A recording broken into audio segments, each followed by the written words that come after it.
Baiklah, Assalamualaikum warahmatullahi wabarakatuh. Perkenalkan, nama saya Ridwan, NPM 1940 30 20 20, NP lokal A1. Karakteristik pengendali PID. Part 1, dasar sistem kendali. Baiklah, di sini kita masuk karakteristik pengendali PID, dasar sistem kendali.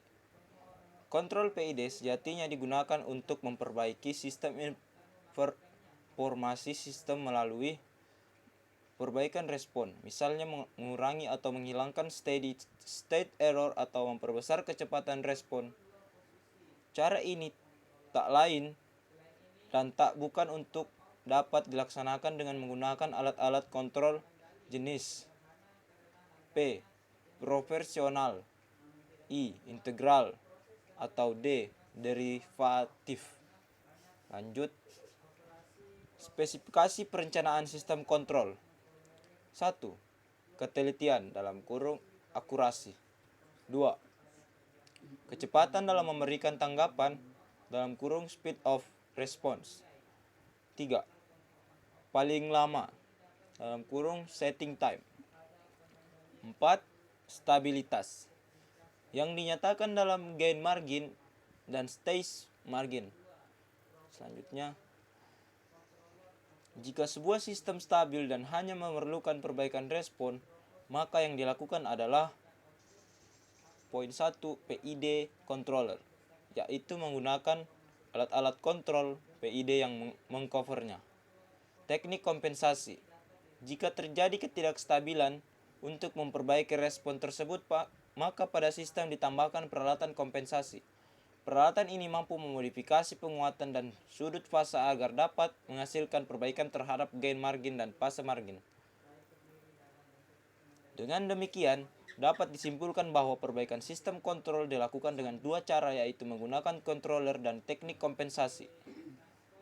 Controller atau pengendali merupakan otak suatu sistem yang berfungsi sebagai membandingkan output plan dan dengan set point, mengirim sinyal yang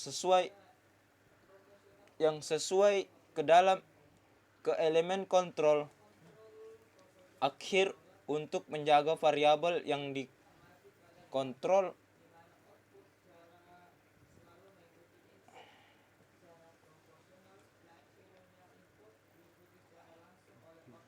Dengan demikian disimpulkan bahwa perbaikan sistem kontrol dilakukan dengan dua cara, yaitu menggunakan controller dan teknik kompensasi.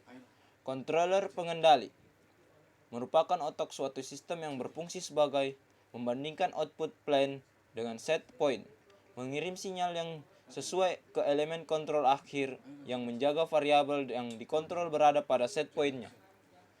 Final control element pada final control element secara umum dibagi menjadi dua, yaitu 1. Final control element untuk pengendalian on-off, contohnya solenoid valve, heading element, electrical contractor, dan lainnya. 2. Final control element untuk mengendalikan continue, contohnya control valve dan lainnya. Dengan menggunakan pengendali P, PI, PD, dan PID, control valve harus secara kontinu mengendalikan manipulasi variabel dengan variabel proses selalu tetap sama dengan set point. Jenis pengendali ini biasanya digunakan pada sistem pengendalian proses. Untuk itu, ada beberapa jenis-jenis pengendalian atau controller. Controller dua posisi atau sering dikenal dengan on-off controller. Controller proporsional atau P controller, controller integral atau I controller, controller proporsional integral atau PI controller, PD controller, PID controller. Kontrol dua posisi atau on-off controller. Pengendali on-off hanya bekerja pada dua posisi, yaitu on-off dan posisi on dan posisi on. Yang kita lihat pada gambar tersebut yaitu diagram blok on-off controller differential gap. Diagram block on-off controller pada diagram block on-off controller terdapat gambar tanpa dan dengan differential gap, di mana differential gap merupakan daerah nilai sinyal kesalahan penggerak atau error antara posisi on dan posisi off yang digunakan untuk mencegah operasi mekanisme on-off yang di luar kontrol. 1. Kontrol dua posisi on-off controller. Selain itu, on-off controller banyak digunakan pada sistem pengendali sederhana karena harganya yang relatif murah. Namun tidak semua proses dapat dikendalikan secara on-off karena banyak proses yang tidak dapat mentolerir fluktuasi variabel proses pada kerja controller ini. Salah satu pengontrol on-off yang sering digunakan adalah relay, serta contoh on-off controller ini dapat diterapkan pada pengendalian suhu pada setrika serta pompa air otomatis. Proportional controller menghasilkan output atau keluaran yang sebanding dengan besarnya input atau masukan. Bentuk fungsi transfer dan kontrol ini dapat dilihat pada gambar berikut.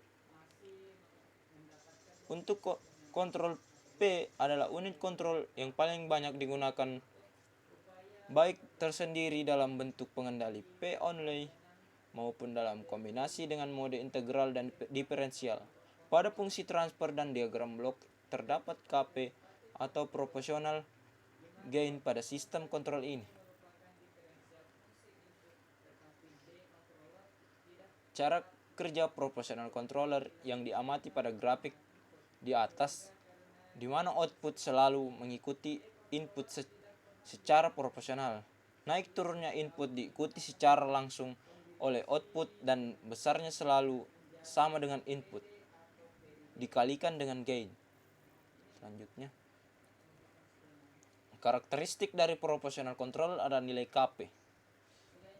Kontrol hanya mampu mengoreksi kesalahan yang kecil sehingga menghasilkan respon sistem yang lambat. Jika Kp dinaikkan, respon sistem akan menunjukkan semakin cepat mencapai keadaan steady state errornya.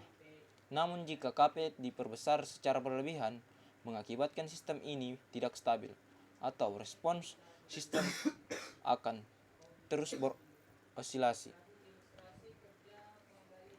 Ketika proportional controller gagal menjalankan sistem secara sempurna, sehingga perlu dicari alternatif untuk mengatasi kekurangan pengendali proporsional tersebut. Kekurangan yang terjadi pada kontrol proporsional karena sistem ini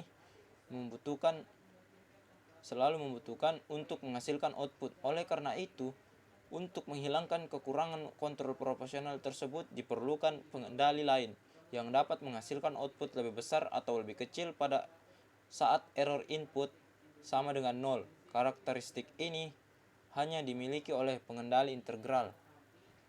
3. Integral controller. Karakteristik ini dari integral controller merupakan karakteristik unit integrator. Pada ilustrasi grafik kerja integral controller, arus besar antara waktu A dan waktu B menyebabkan output mengalami perubahan yang cepat. Ketika error semakin kecil, waktu antara B dan D menyebabkan output naik lebih lambat. Ketika error menjadi 0 pada waktu D, output controller tidak berubah, tetapi tetap mempertahankan output pada posisi output pada error 0.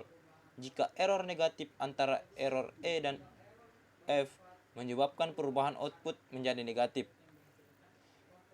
Beberapa karakteristik integral control adalah: 1. Output controller membutuhkan selang waktu tertentu sehingga sistem akan cenderung memperlambat respon. 2.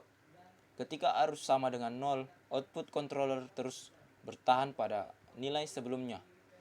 3. Jika sinyal kesalahan tidak sama dengan 0, output akan naik atau turun dipengaruhi sinyal kesalahan dan nilai KI.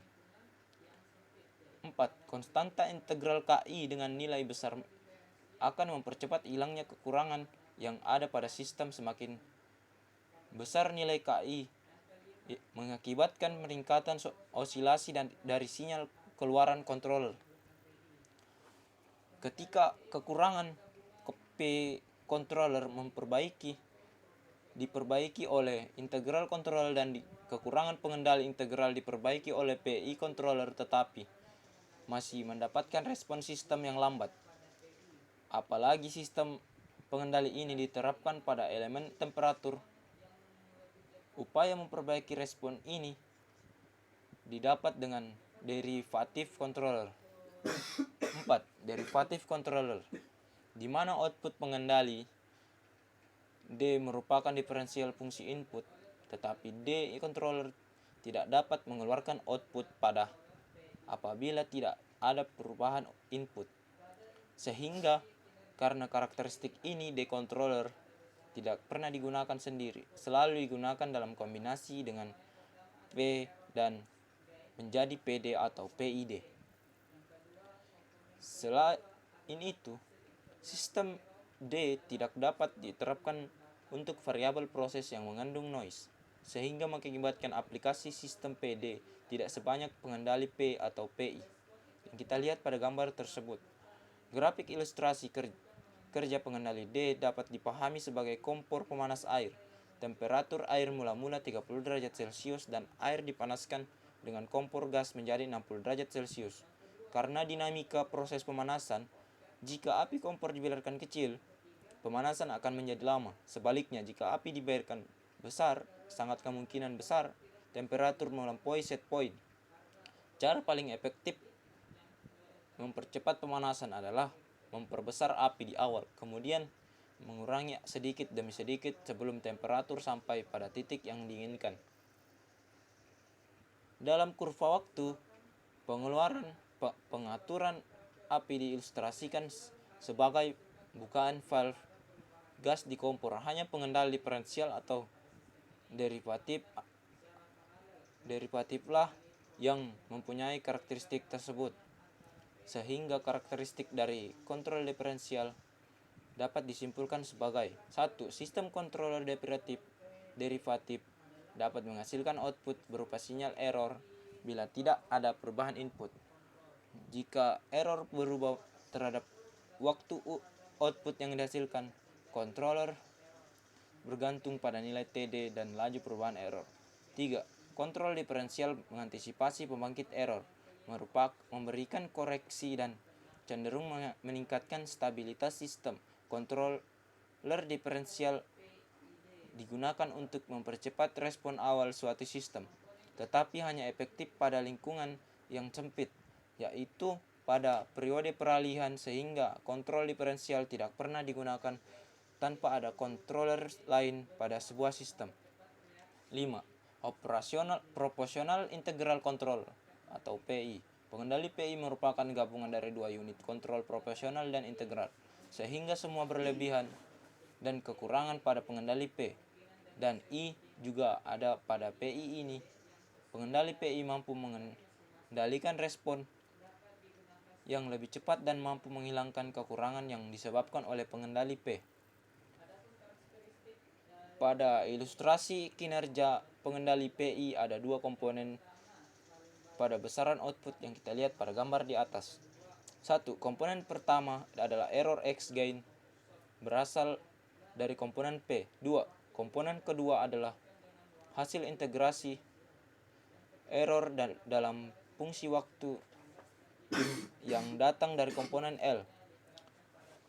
Untuk itu, karakteristik kontrol PI adalah 1. Respon integral bukan mengembalikan error 0, tetapi menjaga nilai yang muncul di setiap waktu sehingga ada output yang cukup untuk membuka control valve.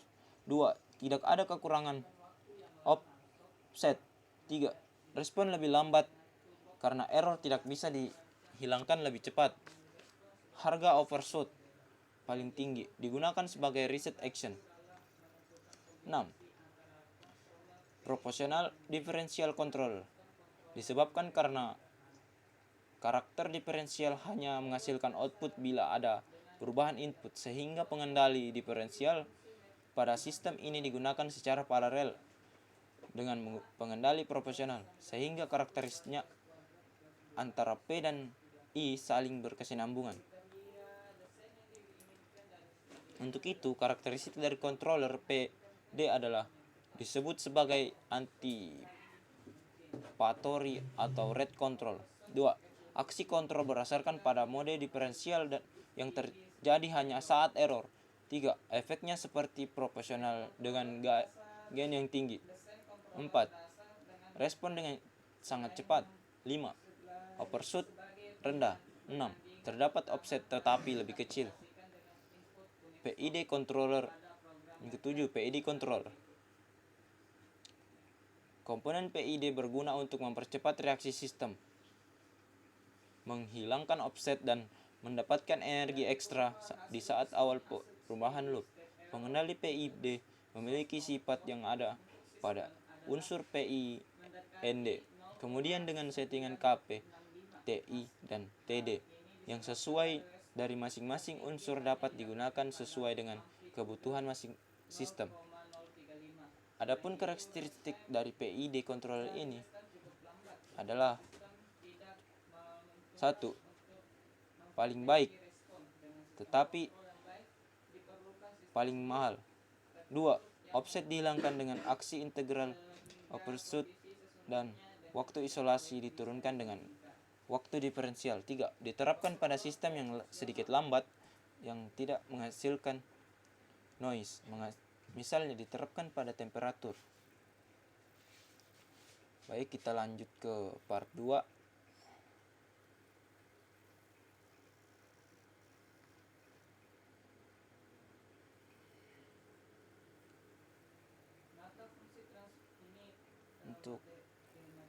Untuk part 2.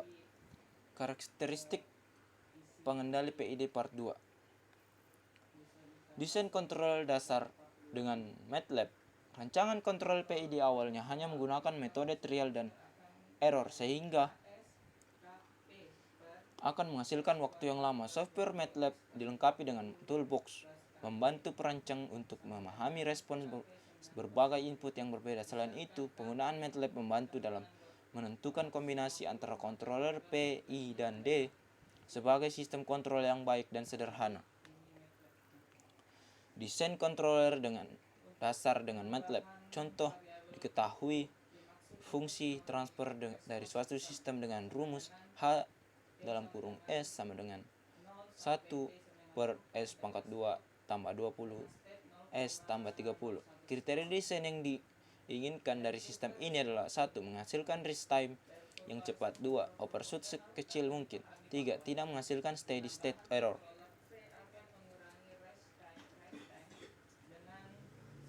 Sebagai perbandingan pertama, dapat kita aplikasikan dengan input unit stop pada program MATLAB sebagai berikut. Dapat kita lihat di gambar tersebut. Dari kurva hasil respon hasil steady state error untuk sistem adalah mendekati 0,965. Hal ini disebabkan dari respon tertinggi hanya didapatkan pada amplitude 0,035. Selain itu, di rise time dari sistem cukup lambat, sehingga sistem tidak menguntungkan. Untuk memperbaiki respon dengan sistem kontrol yang baik, diperlukan sistem loop tertutup yang mempunyai feedback sehingga kondisinya sesungguhnya dengan set point bisa dibandingkan.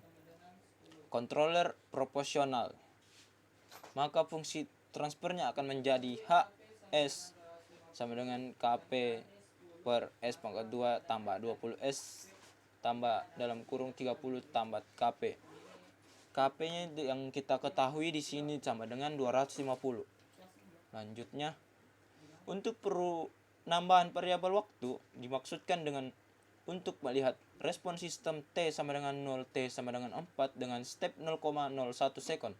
Yang kita lihat pada kurva tersebut, dari kurva respon kontrol proporsional dapat dipahami bahwa dengan penambahan kontrol P akan mengurangi rise time dengan steady state error tetapi tentunya menambah overshoot. Controller proporsional derivatif, maka fungsi transfernya H S sama dengan KP S tambah KP sama dengan S pangkat 2 tambah 20 dalam kurung 20 tambah KP tambah 30 tambah KP. Diketahui KP tersebut 200 sama dengan 250 dan KD sama dengan 10. Maka pada MATLAB script yang dapat dilihat sebagai berikut. Berdasarkan kurva respon controller PD disimpulkan bahwa penggunaan controller PD dapat mengurangi overshoot dan setting time, tetapi tidak memberikan dampak pada steady state error. Controller proporsional integral, fungsi transfernya H dalam kurung S sama dengan KP S tambah KP S pangkat 2 tambah 20 S pangkat 2 tambah 30 tambah KP S tambah K T, dan diketahui KP 250 dan KI 400. Maka pada MATLAB dapat di-input skripnya sebagai berikut. Controller P dan I memiliki karakteristik yang sama pada rise time and overshoot. Oleh karena itu, nilai KP harus dikurangi untuk menghindari overshoot yang berlebihan. Nilai KI lebih besar dari KP karena untuk mentiadakan steady state error, jika KP lebih besar dari KI, maka steady state error tidak dapat dihilangkan pada kurva respon PI controller. Rise time menurun dan dengan overshoot yang kecil, serta steady state errornya dapat dihilangkan. Controller proporsional integral derivatif PID, fungsi transfer dengan rumus H dalam kurung S sama dengan KPS pangkat 2 tambah KPS tambah K T sama per S pangkat 3 tambah 2 dalam kurung 20 tambah KP tutup kurung S pangkat 2 tambah 30 dalam kurung tambah KP tutup kurung S tambah KI. KP sama dengan 250, KD sama dengan 10, KI sama dengan 400. Diketahui KP 250, KD 10, dan KI-nya 400, maka pada MATLAB dan dapat diinput sebagai skripnya sebagai berikut. Pada kurva respon kontrol PID, sebenarnya kriteria sistem yang diinginkan sudah terpenuhi, yaitu tentunya tidak ada overshoot, rise time-nya cepat, serta tidak ada steady state error. Untuk konstanta KD, KP, dan KI yang diinput pada beberapa skrip sebelumnya itu sebenarnya diperoleh dari trial dan error. Sehingga ketika seseorang perancang dengan perancang yang lainnya, seorang engineer dengan engineer yang lainnya, itu pastinya akan mendapatkan nilai yang berbeda untuk memenuhi kriteria yang diinginkan. Tips dan trik untuk respon sesuai kriteria. 1. Respon sistem loop terbuka, contohnya rise time overshoot atau steady state error. 2. Aplikasikan controller P untuk memperbaiki rise time. 3. Menambahkan controller D untuk memperbaiki overshoot. 4. Menambahkan controller I untuk menghilangkan steady state error. 5. Bisa mengkombinasikan konstanta yang ada pada untuk mendapatkan respon yang diinginkan. Perlu kita ketahui di sini ada notnya. Jika sistem memberikan respon yang cukup baik hanya dengan menggunakan kontrol PI, maka tidak perlu menambahkan kontrol D dalam sistem. Hal ini bertujuan untuk menghindari sistem menjadi lebih kompleks. Aplikasi pengendali PID. DCAVR, Direct Current Automatic Voltage Regulator, yaitu berfungsi mengendalikan tegangan output generator DC agar tetap konstan pada nilai tertentu untuk kondisi tanpa beban maupun saat pembebanan. Performasi sistem yang diinginkan adalah rise time sama dengan 3 detik, overshoot sama dengan 0, dan steady state error sama dengan 0. Di diagram blok Sistem AC, sistem DC AVR dapat diamati pada gambar berikut ini, seperti yang kita lihat pada gambar. Sistem loop terbuka DC AVR. Sistem loop terbuka DC AVR dapat dilakukan dengan dua cara. Satu, mengubah sistem fisik menjadi model matematika dalam bentuk persamaan diferensial. Dua, menganalisis data input sistem secara online langsung ke alatnya. Dan cara yang lumayan efektif ketika sudah menggunakan software MATLAB adalah cara yang kedua. Karena pengambilan data kita lakukan melalui software MATLAB tersebut. Setelah itu fungsi transfer dapat dianalisis dan ditunjukkan dengan verifikasi data, yaitu membandingkan respon dengan real plan. Jika hasilnya sudah sama, maka fungsi transfer tersebut bisa dijadikan model sistem. Sistem loop DC AVR. Sistem loop tertutup DC AVR. Sistem loop tertutup diperlukan untuk mengetahui karakteristik sistem, sehingga dapat ditentukan apakah sistem perlu menggunakan pengendali atau tidak. Jika karakteristik sistem belum sesuai dengan performasi yang diinginkan, maka perlu menggunakan pengendali P, I, dan D. Mungkin itu saja yang dapat saya presentasikan pada saat ini. Kurang dan lebihnya mohon dimaafkan. Wassalamualaikum warahmatullahi wabarakatuh.